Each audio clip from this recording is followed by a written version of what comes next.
Thursday, the 23rd of January. I've just finished digging the main part of the back garden, just as the rain is starting to arrive. I won't be able to do much for the next few days because we're going to have at least 3 rainstorms within the next 5 days, and plus showers as well. So the storms are one of the reasons why I haven't actually put the polytunnel cover on yet. So there's going to be big winds on Friday, and again here in the southeast we're also getting wind. It hasn't got a name yet for a storm on Sunday night into Monday, so there's a possibility that the polytunnel cover could go up next Tuesday or Wednesday.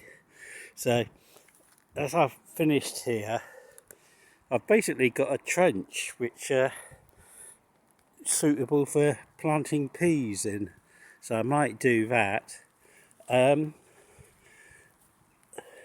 It's quite uneven, but that's because I know that I'm going to be putting paths in here, and as soil's going to be getting moved around again, I thought I'd level things out with a rake then rather than as I went along, because I'll just be moving some soil twice. So I'm going to put the compost heap here in front of the hedge. How having peas down here and the compost heap there will fit together, I'm not quite sure. So south is that way. So I'm going to have a little path up here,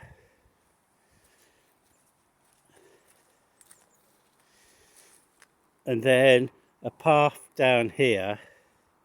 So we've got 2 different ways of accessing the compost heap there, and this is where I'm going to be putting the potatoes. I did have potatoes here before about 3 years ago, and they worked quite well, so I'll try that again. And then towards the edge I'm going to have about 2 or 3 foot, more like 3 foot knowing me, border down there, and then a path coming from here down there. And then after that, this bit of land here, I'll have a pathway this way just for a change, because normally I obviously have pathways going that way from there. So there'll be some kind of pathway, I think, right next to the polytunnel. But then apart from that, there'll be like 2 long beds. I can't work out in my head how actual wide they are, but so it's like 1 bed, 2 beds and a half bed, because that bed you can only access it from one side, while the other 2 beds you can access from either side. At some stage I'll need to tidy this garden path up. I've had wood chips before in the past, and what happens, it's a daily ritual every spring, is that the blackbirds in the early morning, they dig through the wood chips and get it all on the garden path, and I come along with the broom and sweep them back into the beds. So I've got a few marrows there from last year. They're going to be going on the compost heap. They'll be almost effectively all of the compost heap. Right.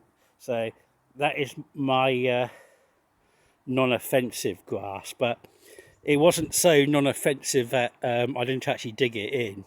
So it's like my sort of like don't know pile that is this dangerous or not. So it's going onto the compost heap, and then I've got some twiggy stuff over there that can also go in a compost heap. I am planning to use wood chips from the allotment, and so I think I'm justified in doing that because Kent Highways are providing us with wood chips at a faster rate than people are using them, and at least 1 or 2 other people are already taking wood chips away to their garden. So I think so long as we've got lots of wood chips on the at the allotment, that it should be okay for me to do that. Obviously, once we get down to only having 2 piles at the allotment, then I'll stop. But I think when we've got 3, 4, 5 piles, I think it's okay to take some wood chip. So I think that's the end of the update. Lots of rain coming, so we can't really give any promises as to what's being done next or when. I'll probably be planting or sowing some other alliums indoors over the next day or two. But other than that, there aren't really any plans.